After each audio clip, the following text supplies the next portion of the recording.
Vamos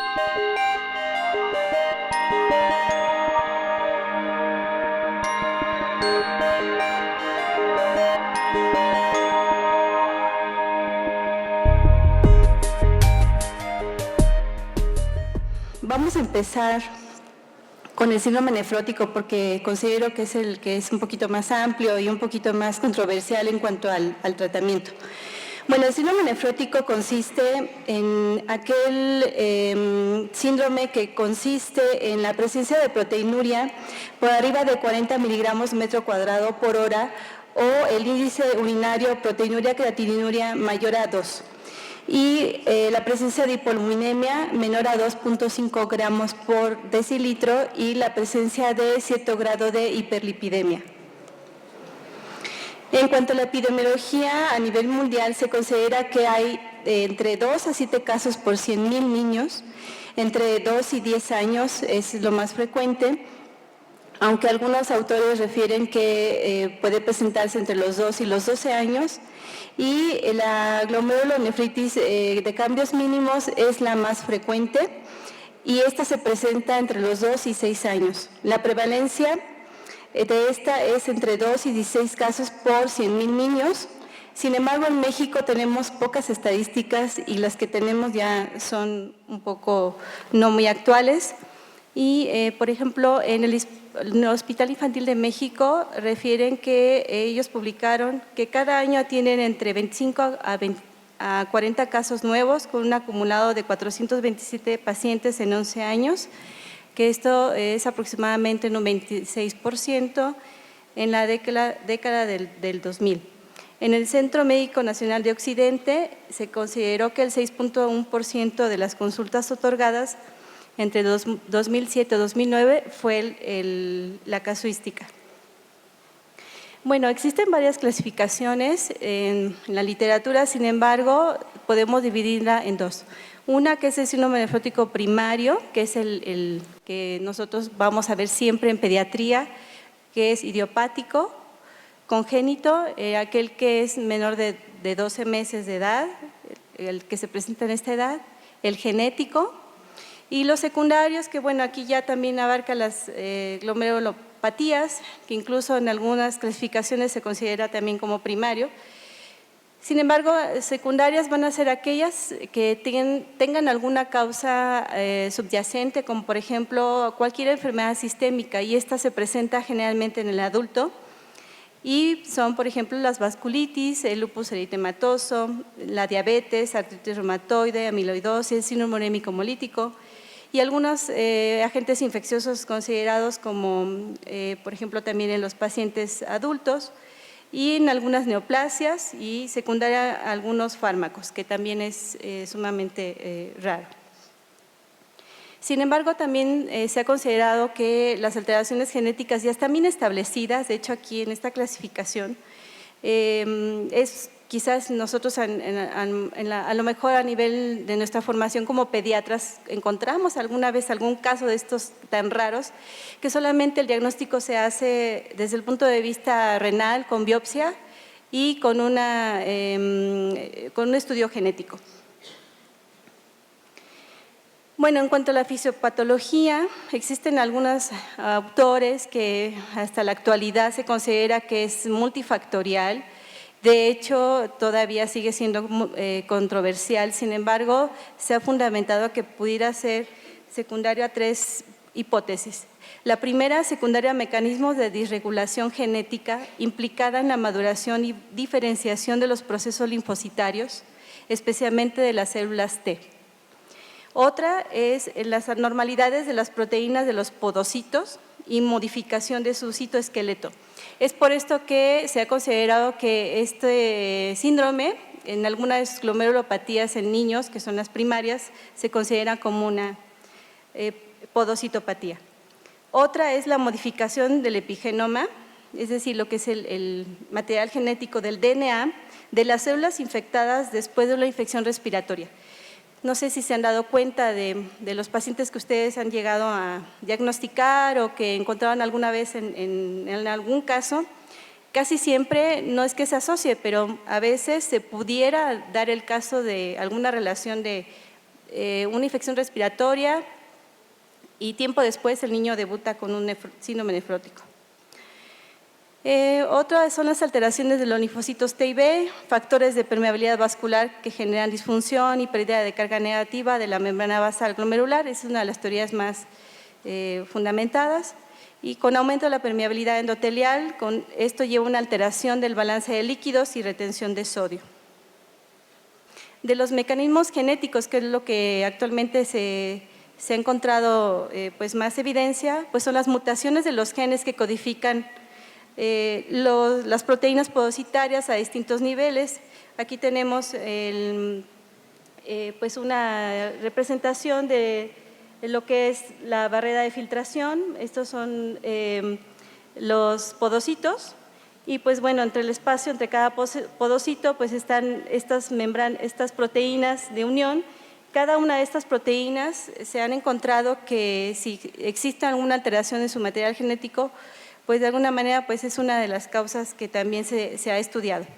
La nefrina, podocina, laminina, proteínas de adhesión que conectan a base de los podocitos de la membrana basal, y los factores de transcripción son algunos de los cuales se han estado estudiando que de hecho son de los que se ha descrito como actualmente los síndromes genéticos. En el niño, como ustedes saben, el síndrome nefrótico de cambios mínimos es el más frecuente y es la primera causa de la glomerulopatía primaria en pediatría, considerada como podocitopatía dentro de la fisiopatología que ya vimos. Y actualmente se considera que el pronóstico, pues, aunque muchos autores digan que es bueno, tenemos que considerarlo como reservado, que ahorita lo vamos a ver por qué. Dentro de las manifestaciones clínicas, si recuerdan dentro de la definición, pues el dato clave o el más importante pues es el edema. Niño que llegue con edema, ya sea en urgencias o a nuestro consultorio, pues debemos de revisarlo súper bien a todos los niveles. La presencia de edema facial, de miembros pélvicos, a nivel genital, es algo muy importante esta revisión.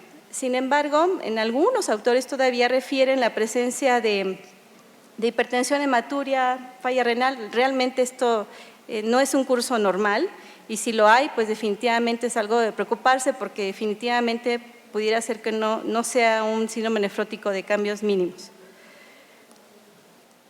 El diagnóstico pues va muy de la mano dentro de la definición, o sea, lamentablemente esta enfermedad, como muchas otras a nivel de nefrología, se requiere de estudios de laboratorio. La verdad es que sin ellos no vamos a poder hacer un diagnóstico. Es decir, llega con edema, tenemos que hacerle los estudios que vamos a ver posteriormente. Debe de tener una proteinuria por arriba de 40 miligramos metro cuadrado por hora y si el niño no logra realizar una recolección, podemos hacer un índice con una determinación de orina única. Recuerden que dividimos la concentración de proteínas entre la de creatinina en orina y esto nos va a dar un índice. Lo normal es que tenga menos de 2. Si tiene mayor de 2, bueno, pues podemos considerar que sí tiene un rango nefrótico. En la química sanguínea vamos a encontrar que hay hipoalbuminemia, tiene que tener por abajo de 2.5 gramos y cierto grado de hiperlipidemia de acuerdo a la edad y género y la presencia de edema. Bueno, a nosotros nos llega el paciente, ya sea en la consulta o a nivel al servicio de urgencias, y lo primero que le alarma a la mamá quizás es el edema. Sin embargo, nosotros debemos de recurrir a interrogatorio. Tenemos que recurrir a los antecedentes familiares de nefropatía, antecedentes personales, hay que interrogar si tiene antecedentes de atopia, infección viral, bacteriana parasitaria, si tiene una vacunación reciente. Y ya después, al examen físico, pues tenemos que evaluar, preguntarle si ellos conocen un peso sin edema, si es posible, ver qué tanto aumentó de peso, la localización del edema, si tiene alteraciones de la tensión arterial, preguntarle y vemos si tiene una orina espumosa y si tenemos un Lapsix a la mano, pues sería lo mejor. Y pues evidentemente podemos ver datos de complicaciones de inmediato, la presencia de disnea, fiebre, si hay dolor abdominal, si hay ascitis o si podemos detectar alguna manifestación extrarrenal de algún otro tipo. Bueno, como les comenté, es muy importante el laboratorio, hay que pedir una biometría hemática, una química completa, electrolitos séricos, la depuración de creatinina o el índice de proteinuria, creatininuria en una orina aislada, en el caso de que no haya un control urinario. En el caso dado que si lo tenemos internado y sospechamos de alguna infección, los cultivos pertinentes, y si sospechamos de algún tipo de glomerulopatía en especial, ya sea por grupo de edad o manifestación clínica, pues pediremos los estudios pertinentes. Y de los estudios de gabinete pues son muy sencillos, los que vamos a necesitar siempre va a ser un ultrasonido renal y una placa de tórax si vemos que el niño tiene una sobrecarga hídrica importante. Es muy importante que ahorita que avancemos en cuanto al tratamiento, podamos definir algunos términos que vamos a ver más adelante. ¿Por qué? Porque en relación a la respuesta al tratamiento esteroideo en el síndrome nefrótico de cambios mínimos, denominada así porque histológicamente a la microscopía de luz pues los glomérulos van a ser normales, sabemos que el tratamiento que vamos a ver ahorita pues prácticamente debe de responder al mismo. Entonces, vamos a ver rápidamente, voy a mencionarles para que recuerden cuáles son las que tenemos que saber definir. Bueno, ¿a qué se refiere remisión completa? La remisión completa quiere decir que debe de tener un índice de proteinuria, creatininuria menor a 2 o con una tira de Lapstix tener menos de una cruz de proteínas por 3 días consecutivos. Esta quiere decir que es una remisión completa. Una remisión parcial quiere decir que tiene un índice de proteinuria, creatininuria entre 0.2, haciendo ya el índice 0.2 y 2, y quizás una reducción de proteinuria al 50% del valor inicial. Aquel que no remite es aquel que tiene una falla en la reducción de la excreción proteica al 50% del basal, o una excreción persistente de la misma o un índice de proteinuria mayor a 2. La resistencia quiere decir que no logró una remisión completa después de las 8 semanas de tratamiento esteroideo. Recaída, que eso es algo bien importante para nosotros, quiere decir que tiene un índice de proteinuria, creatininuria mayor a 2 o más de 3 cruces de proteínas en el Lapstix por más de 3 días consecutivos. Recaídas infrecuentes. Una recaída quiere decir que el paciente presenta dentro de los primeros 6 meses de la respuesta inicial, si recuerdan, respondió las primeras 4 semanas, 1 a 3 recaídas en algún momento dentro del periodo de los primeros 12 meses. La dependencia a esteroides, 2 recaídas consecutivas durante el tratamiento esteroideo o dentro de los 14 días al término del mismo. Y un respondedor tardío, una proteinuria persistente por más de 4 semanas de esteroides seguida de 1 o más remisiones. Bueno, estas son de acuerdo a lo más reciente de las guías de la Kidney International. Bueno, después de esto sabemos que en un niño que está entre los 2 y 6 años que yo le voy a dar un tratamiento esteroideo, sé que dado a esto, el 80% debe de responder a esteroides, el 20% quizás no, de acuerdo a los términos que ya vimos, y también el 60% puede tener cierta dependencia a esteroides. Una vez que yo ya sé todo esto, primero, llega mi paciente y bueno, primero la dieta. Obviamente si está insuficiente de más, pues quizá lo dejen ayuno con restricción de líquidos. Sin embargo, si el niño puede comer, antes, hace muchos años decíamos, bueno, ¿por qué no le voy a dar una dieta hiperproteica? Por muchas razones. Quizás en ese momento el riñón esté con cierto grado de hiperfiltración, así como tiene eliminación con una carga alta de proteínas, no convendría dejarle una dieta hiperproteica. Por eso se recomienda simple y sencillamente dejarle una dieta normoproteica para cada peso y edad, de entre 1 o 2 gramos por kilo por día. Sí conviene dejarle una restricción de sodio de 1 milimol por kilo por día o 35 miligramos por kilo por día. Los líquidos, está demostrado que sí hay que dejarle prácticamente a pérdidas insensibles, 400 mililitros metro cuadrado por día. Y puede ser que le dejemos, si está con una sobrecarga muy importante, quizás valga la pena dejarle para pérdidas insensibles. Pero si el niño está estable, pudiéramos agregarle, sumarle esa cantidad de líquidos totales, el 2/3 de la diuresis. Las calorías normales siempre se dejan solo con un aporte de 30% menos de los requerimientos en caso de que tengan una hiperlipidemia severa. Los criterios de hospitalización, pues bueno, son estos. Generalmente veremos cuando un paciente tenga una sobrecarga de volumen importante y evidentemente pues no tendremos duda de hospitalizar a nuestro paciente. En cuanto al diurético, el diurético, seguimos utilizando el diurético de ASA. Mucho de la literatura se menciona estas dosis, aunque siendo sinceros, utilizamos dosis mucho más altas a esta. Por eso aquí yo les puse que es dosis respuesta. Si tenemos la posibilidad de usar bumetanida, pues también podemos usarla. De hecho, es mucho mejor porque así tenemos menos riesgo de hipocalemia. Y pues bueno, se divide 3-4 dosis, vía oral o IV. Y la espironolactona pues también es de mucha ayuda y generalmente la usamos en conjunto con el furosemide para evitar la depresión de potasio a estas dosis. Y bueno, en cuanto a la albúmina realmente quizás criterio para cada instituto se dé en base a muchas cosas.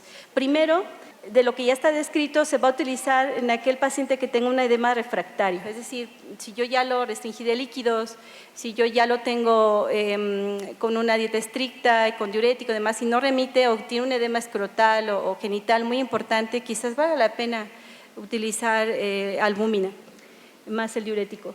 Y aquellos pacientes que tengan hipovolemia, ya sea secundario por un proceso de infección o que tenga pérdidas extrarrenales, de igual manera, pues no hay duda que hay que agregarle albúmina. Entonces, quizás sí vale la pena utilizarla. De hecho, la seguimos utilizando a estas dosis de 0.5 gramos por kilo y evidentemente se tiene que individualizar para cada caso.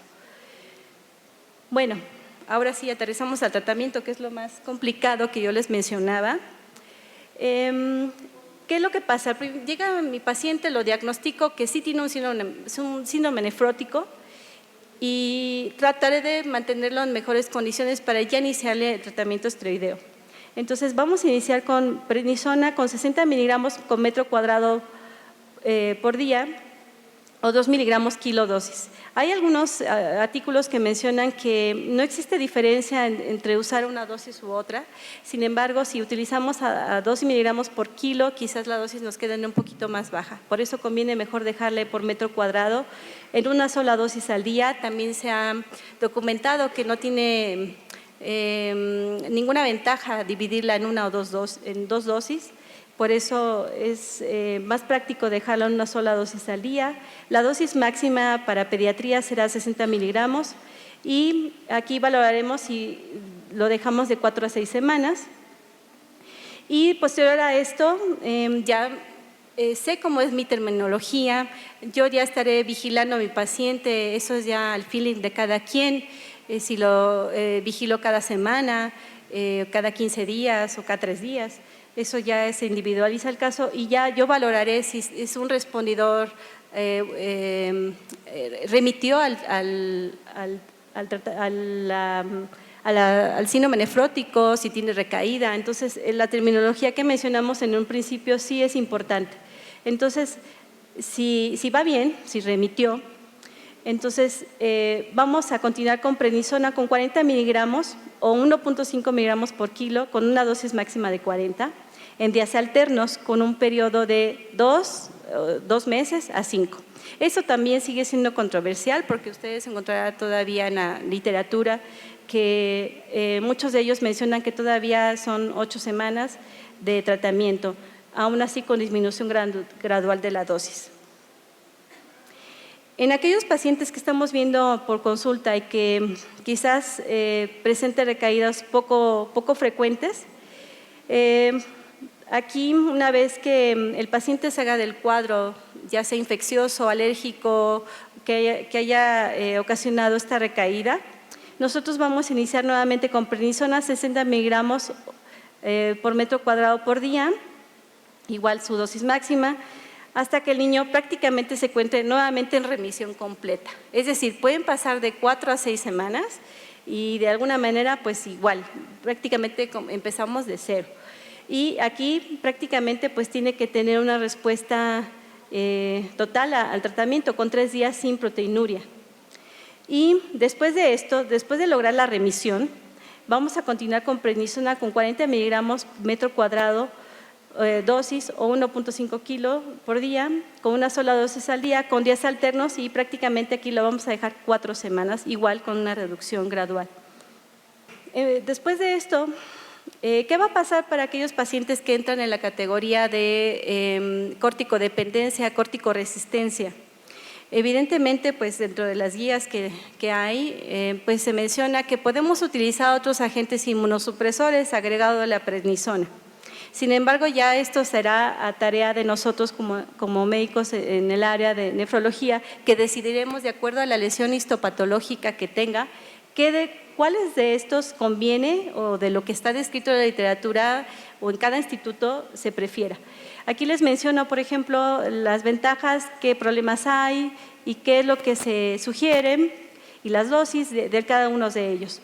Les menciono algunos como la ciclofosfamida, que no es nefrotóxico, sin embargo, una de las desventajas es que se requiere vigilar la dosis acumulativa, afecta la médula ósea. En México solamente tenemos vía oral, IV, y tiene un efecto gonadotóxico importante, entonces hay que tener cuidado con los adolescentes. Y aquí están las dosis, generalmente si es córtico-dependiente 2 miligramos por kilo, resistente más o menos es la misma dosis y generalmente aquí va a cambiar de acuerdo a cada sitio, si se le deja un solo ciclo o más ciclos. En cuanto al ácido micofenólico, pues más o menos es lo mismo, no es nefrotóxico, no tiene una toxicidad gonadal, sin embargo también tiene cierto efecto mielosupresor, requiere de vigilancia con niveles, y se utiliza para la córticodependencia o córticoresistencia y puede ser una alternativa para la ciclosporina y el tacrolimus en el caso dado que no se pueda utilizar. Y estas son las dosis, 400 a 600 miligramos por metro cuadrado por hora. Y esto se ha demostrado que puede generar en ciertos pacientes dependencia. Para la ciclosporina es uno de los fármacos que utilizamos muchísimo en los pacientes con córticoresistencia, con una lesión ya demostrada por biopsia, que generalmente puede ser la focal segmentaria, y pues también genera cierta dependencia, es nefrotóxica si no la sabemos vigilar, tiene que tener una vigilancia de los niveles, y se puede utilizar combinada con ciertas terapias, con otros fármacos como el micofenolato y con la prednisona. Estas son las dosis que se sugieren y de alguna manera pues es muy buena. El tacrolimus también tiene una acción similar a la ciclosporina, es menos nefrotóxico, también de alguna manera tiene algunos efectos secundarios similares, con más riesgo de desarrollar diabetes, hay que vigilar los niveles. Estas son las dosis que utilizamos, tiene la ventaja de que a nivel físico los pacientes tienen menos riesgo de desarrollar hipertricosis y hiperplasia gingival, que es uno de los problemas de este fármaco. Y el rituximab, que actualmente se está utilizando muchísimo en pacientes en casos muy especiales, que no han respondido prácticamente a ninguno de estos fármacos, que es eficaz en recaídas muy frecuentes, en recidivas y en pacientes que tienen de alguna manera pues, riesgo a desarrollar algo que se llama recidiva de la enfermedad al injerto renal, que también es algo frecuente, y la toxicidad, pues fibrosis pulmonar, infecciones, y pues se utiliza pues como última opción en caso de rescate cuando esto realmente pues no nos ha ayudado mucho. La dosis 375 miligramos metro cuadrado dosis, y se sugiere que sea por lo menos de 2 a 4 dosis semanales.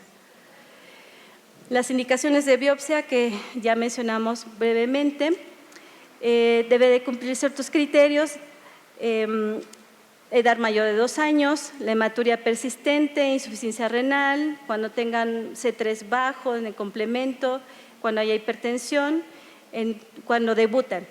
Cuando son pacientes que estamos siguiendo la consulta y estamos viendo los subsecuentes, cuando tengan proteinuria persistente, aparentemente con 4 semanas de terapia esteroidea diaria. Sin embargo, bueno, si es un cuadro que no es clásico y no entra de una edad de un síndrome nefrótico de cambios mínimos, muy seguramente requerirá biopsia. La evolución, de lo que hablábamos, que el pronóstico no podemos asegurar que es bueno. ¿Por qué? Porque el riesgo de desarrollar recaídas frecuentes o que pueda ser dependiente a esteroides se puede incrementar cuando el tiempo entre la remisión y la primera recaída es corto. Cuando el número de recaídas en los primeros 6 meses después del tratamiento inicial pues sea mayor. Es decir, un paciente lo de tratamiento y tiene varias recaídas, pues seguramente su pronóstico pues va a ser no muy bueno. La edad del primer episodio. Esto se refiere, mientras más pequeño sea el paciente, quizás se acerca a los 2 años o por arriba de los 6, pues seguramente no se trata de una lesión glomerular mínima, posiblemente sea de otro tipo. Entonces, quizás sea por eso. Más frecuente en el género masculino, por alguna razón no se sabe explicar a qué se deba esto.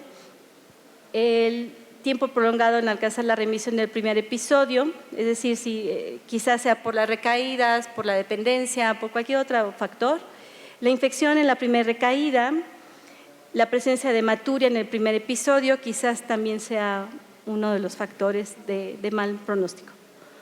De las complicaciones, de las que se mencionan y las que les tenemos miedo, la verdad, es las infecciones que se presentan hasta en un 40%, y esto es debido por pérdida de los componentes de la vía alterna del complemento, incluyendo el factor B y D.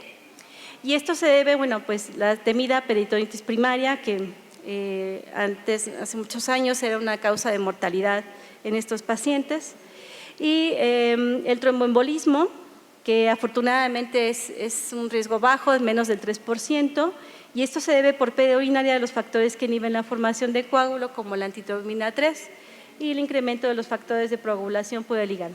Generalmente le tenemos temor a la trombosis de la vena renal. Bueno, de las complicaciones, quizás lo que tenemos que cuidar en nuestros pacientes, a pesar de lo que ya vimos previamente, la dislipidemia, que quizás a veces no le hacemos mucho caso, que también es multifactorial.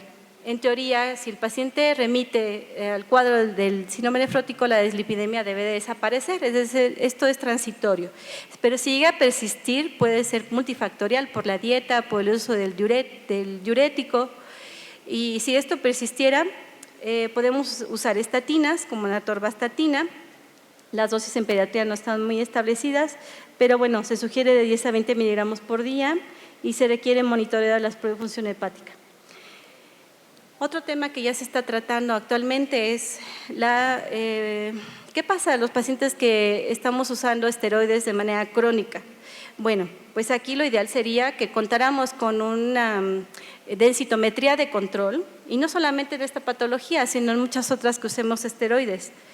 El riesgo es en aquellos pacientes que usen por arriba de 30 miligramos por día, por más de 5 días, 4 veces al año, con pulsos repetidos, pues lo ideal sería, aunque no está muy claro en muchos artículos, es que demos un aporte de calcio entre 500 y 1 gramo y uso de vitamina D entre 400 y 1000 unidades los que reciben esteroides por más de 3 meses. Con seguimiento de una radiografía de columna, densitometría y hormona paratiroidea. Bueno, esto es en relación al síndrome nefrótico, por eso empezamos con él, porque en el síndrome nefrítico, como sabemos, el síndrome nefrítico agudo quiere decir que debe de presentarse los siguientes componentes. Primero, la presencia de hematuria. que puede ser micro o macroscópica, la presencia de hipertensión y edema con cierto grado de oligoanuria. Si recuerdan, aquí la hematuria no estaba presente en el síndrome nefrótico como tal. Aquí, si no tiene hematuria, si no hay hipertensión, realmente no podemos definir que esto sea un síndrome nefrítico agudo. Eso es un término que a veces nos confunde, pero esperemos que no nos confundamos después. Dentro de la epidemiología, aquí la edad cambia totalmente, se presenta en preescolares, escolares, quizás en algunos adolescentes. El 5% se presenta en los menores de 2 años, el 10% en los mayores de 10. Generalmente también, como en el nefrótico, se presenta con mayor frecuencia en el género masculino, en nivel socioeconómico bajo y en presencia de hacinamiento. Igual dentro de la epidemiología existen 470,000 casos nuevos al año, 97% en los países de desarrollo. La incidencia de glomerulonefritis por faringitis es aproximadamente del 10% y los que evolucionan a falla renal, si se dan cuenta, afortunadamente es bien poquito, 1%. Eso es algo importante que también vamos a mencionar después. ¿Cuáles son los agentes o los microorganismos asociados a una glomerulonefritis aguda? Aquí no quisiera que confundirlos. Si recuerdan brevemente, el síndrome nefrítico agudo consiste en lo que ya les mencioné, la presencia de hematuria, hipertensión y edema. Bueno, entonces la glomerulonefritis aguda es un ejemplo o es un paradigma, es como que lo que representa un nefrítico agudo. Entonces, eso es lo que voy a tratar de abarcar ahorita en el tema, porque es lo que vemos un poquito más frecuente en pediatría. Entonces, aquí, de las bacterias, número 1 es el estreptococo beta hemolítico, sin embargo, pueden ser más, pueden ser virus, parásitos u hongos. Y pues bueno, sabemos, ya están bien demostradas las cepas nefritogénicas, las que afectan a nivel de riñón, la afectación sistémica. Y las que mencionaba, que bueno, esto es prácticamente bien importante. A veces nosotros en nuestro centro pues no es posible determinarlo porque de alguna manera pues ya llevan con tratamiento previo antibiótico. Sin embargo, es bien importante aquí preguntar dentro del interrogatorio que vamos a mencionar que esta infección respiratoria debe ser precedida al cuadro generalmente hasta 2 semanas, de 7 a 15 días. Y si tiene una infección cutánea, la latencia es de 3 a 5 semanas. Eso es algo también bien importante. Dentro de la fisiopatología son los depósitos de inmunocomplejos circulantes que contienen componentes inmunogénicos del microorganismo y conformación de complejos inmunes resultante del depósito del componente inmunogénico del microorganismo de la membrana basal con formación de complejos inmunes promovidos por anticuerpos. Aquí hay activación del complemento de la vía alterna, la vía clásica no se altera, es por eso que hay disminución del consumo de C3. Se favorece la activación de factores quimiotácticos con la formación de complejo de ataque de membrana con lesión directa a nivel de los glomérulos.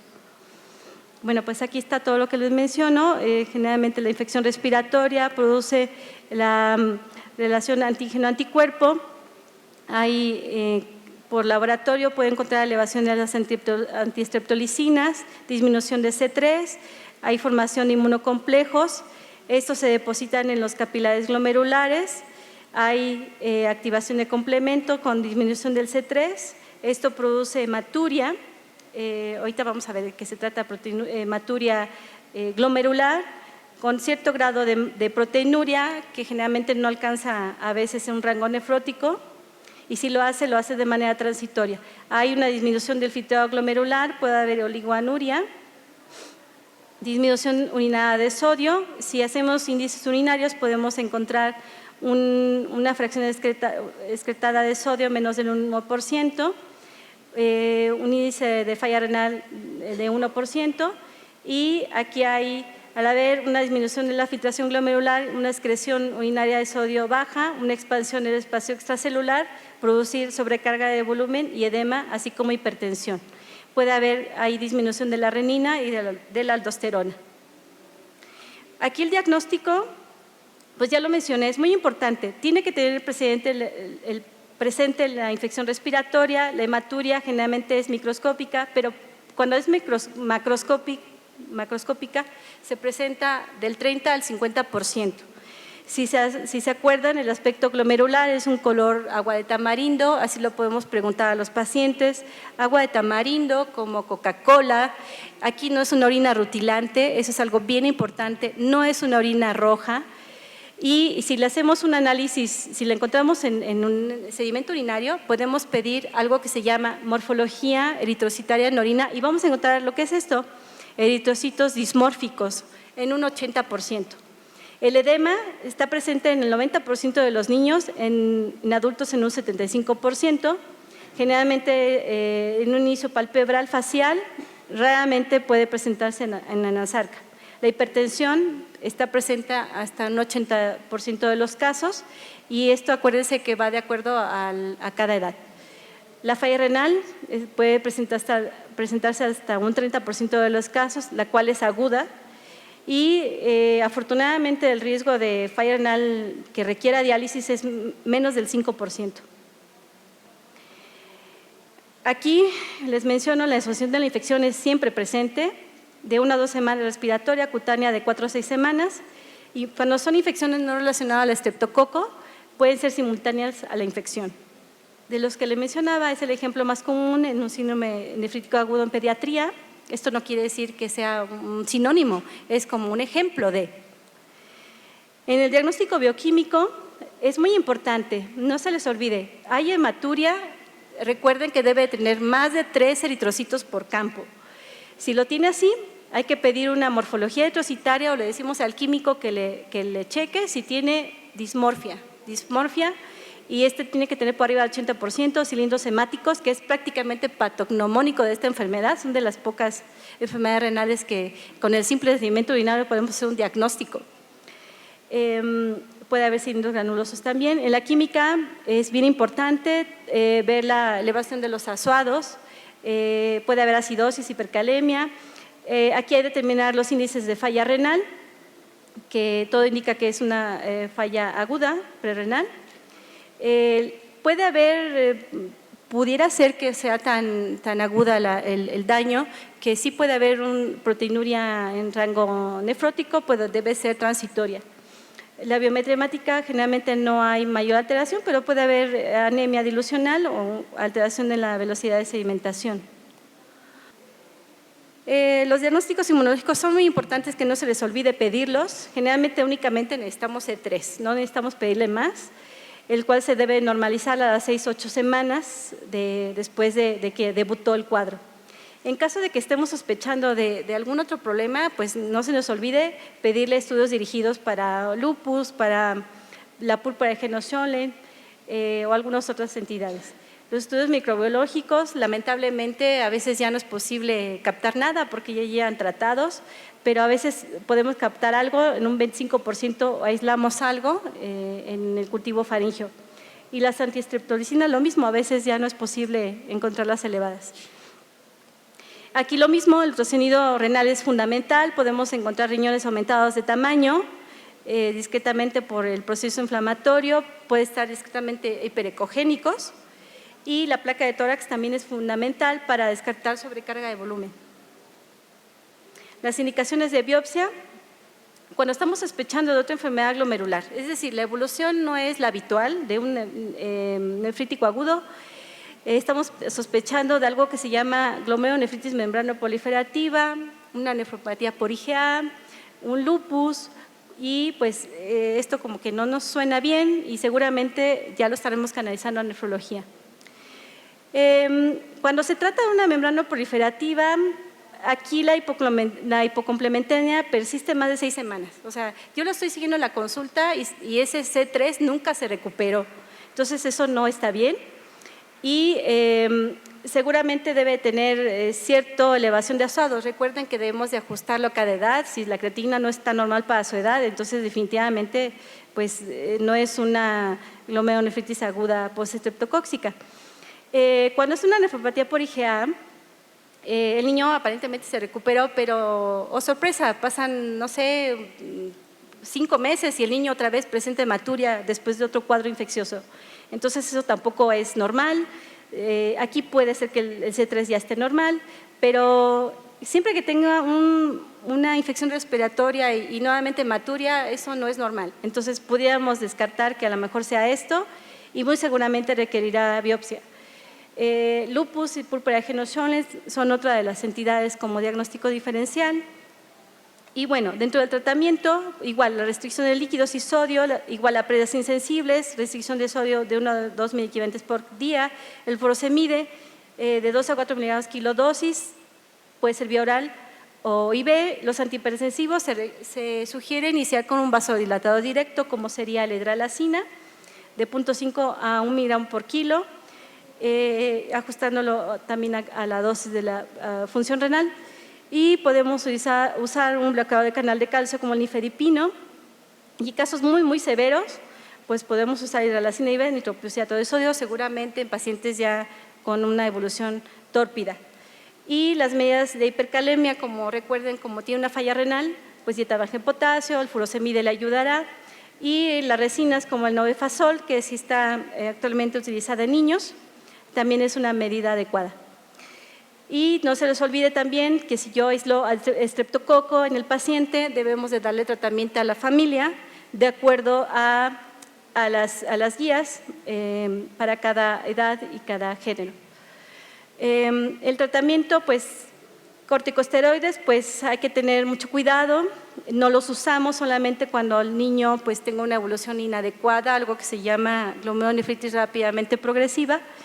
Estos ya nos encargamos nosotros, que ya seguramente estamos sospechando en algo así, ya le habremos hecho una biopsia y estamos sospechando en otra entidad una enfermedad sistémica. La necesidad de diálisis generalmente pues, se utiliza cuando hay falla renal progresiva, cuando tengo una indicación de diálisis, sobrecarga de volumen, hipercalemia, que no responde al tratamiento, etcétera. La evolución generalmente, aquí es algo bien importante que nos lo grabemos, la creatinina se normaliza a las 4 semanas, si tuvo cierta elevación debe normalizarse para la edad y género. El edema y la hipertensión se remite de 5 a 10 días, la hematuria microscópica remite prácticamente al año, o sea, sí tenemos el chance que todavía el niño al año pueda tener hematuria microscópica. Después de ese año ya no es normal, entonces seguramente requerirá biopsia. La proteinuria leve generalmente puede presentarse durante ese tiempo, 3 años 15%, de 7 a 10 años 2% en algunos pacientes, pero muy seguramente nosotros valoraremos que eso no es normal y también requeriremos seguramente en algunos casos particulares biopsia. Y generalmente el pronóstico sí se refiere que es bueno y son de las pocas patologías agudas que se resuelven bien. Y bueno, aquí está finalmente las diferencias del síndrome nefrótico y nefrítico, porque a veces nos confundimos. En el nefrótico, recuerden, la edad de presentación, si es cambios mínimos, entre los 2 y 6 años. En el nefrítico, entre 4 a 14 años. Igual, ambos se presentan con mayor frecuencia en el género masculino. En el nefrótico no se relaciona una infección, o sea, realmente no es una regla, pero puede ser. Y aquí forzosamente siempre tiene que ir a algún proceso infeccioso, ya sea respiratorio o cutáneo. Aquí se caracteriza por edema, proteinuria, 40 miligramos metro cuadrado por hora, hipoluminemia, menor de 2.5 gramos e hiperlipidemia. Aquí hay hematuria, hipertensión y edema. Generalmente aquí el tratamiento del nefrítico es restricción de líquidos, sodio, diuréticos. Aquí generalmente, si es un síndrome nefrótico de cambios mínimos, será esteroides. Conclusiones. En el síndrome nefrótico, la sospecha se realiza en un niño con edema en una edad entre los 2 y 6 años. Bueno, seguramente eso no es normal, lo tenemos que de alguna manera interrogar a la mamá, explorarlo muy bien. Análisis de laboratorio son fundamentales, sin ellos no vamos a poder hacer nada. El tratamiento consiste en remisión del edema, evitar complicaciones. El síndrome nefrótico de cambios mínimos responde a esteroides en un 80%. El pronóstico es reservado. En cuanto a la sospecha del síndrome nefrítico con hematuria de aspecto glomerular, Recuerden que es una orina café, agua de tamarindo o aspecto Coca-Cola. Son las edades en las que vamos a encontrarlo. Se requiere igual de un interrogatorio perfectamente bien hecho. El tratamiento que ya vimos es para evitar complicaciones. Y aquí un algoritmo muy sencillo, niocodema, interrogamos, hacemos una exploración. El sedimento urinario es muy importante. Si tiene alguna alteración, no apoya enfermedad renal, el niño no tiene realmente ningún problema en el sedimento, hay que buscar otras causas. ¿Qué es lo más frecuente que vemos en pediatría? Alergias y quizás, si son niños más grandecitos, problemas reumatológicos. Si aquí el interrogatorio dirigido a exploración física y sí tenemos un problema con el sedimento, entonces, ¿qué debemos hacer? Pues integrar el síndrome. Una vez integrado el síndrome, pues quizás, obviamente apoyado con estudios de laboratorio y gabinete, pues hacemos el diagnóstico. Muchas gracias.